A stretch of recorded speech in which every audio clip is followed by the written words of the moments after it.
Pakistan peoples party के chairman Bilawal Bhutto Zardari Sindh के वॾे वज़ीर स्पीकर और डिप्टी स्पीकर के उम्मीदवार जो ऐलान करे छॾियो है। बिलावल भुट्टो ज़रदारी की सदारत में पीपल्स पार्टी के पार्लिमानी पार्टी जो इजलास थियो, जेके ख़िताब कंदे बिलावल भुट्टो ज़रदारी सिंध के वॾे वज़ीर लाइ मुराद अली शाह, स्पीकर लाइ उवैस कादिर शाह और डिप्टी स्पीकर के उहदे लाइ अक़लियती मेंबर एंथोनी नवीद के उम्मीदवार तौर नामज़द किया। बिलावल भुट्टो ज़रदारी कहा कि पीपल्स पार्टी की सिंध हुकूमत की कारकर्दगी सभी सूबन और वफ़ाक़ का बेहतर होंदी। बिलावल भुट्टो ज़रदारी कहा कि 2022 की बोर्ड सबब 50 सैकड़ों तालीमी इदारा तबाह थिया, उन्हनि खे ॿीहर तामीर कंदासीं। करप्शन रोकण लाइ सख्ती करणी पवंदी।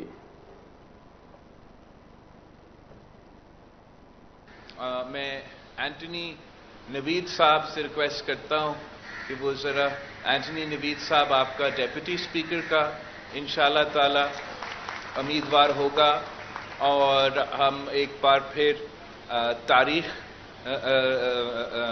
रकम करने जा रहे हैं और आपका इलेक्शन इंशाअल्लाह ताला पाकिस्तान पीपल्स पार्टी के लिए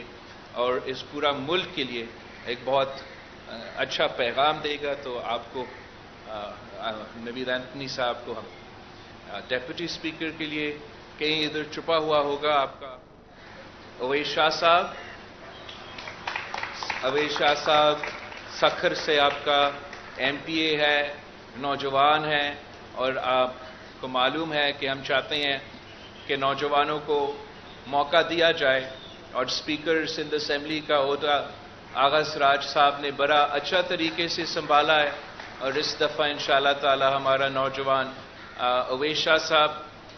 ये ओहदा भी संभालेगा और आगा सराज साहब आपको गाइड करेगा जैसे वो संभालता था। इंशाअल्लाह ताला आप भी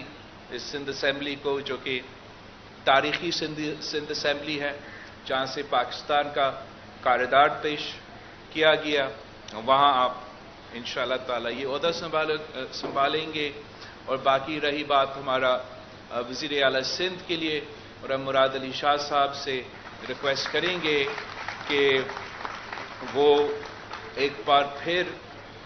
ये ओहदा संभाले, मगर इस बार इंशाअल्लाह ताला हमें अपना ही जो रिकॉर्ड है और अपना ही परफॉर्मेंस है उसको बीट करना है।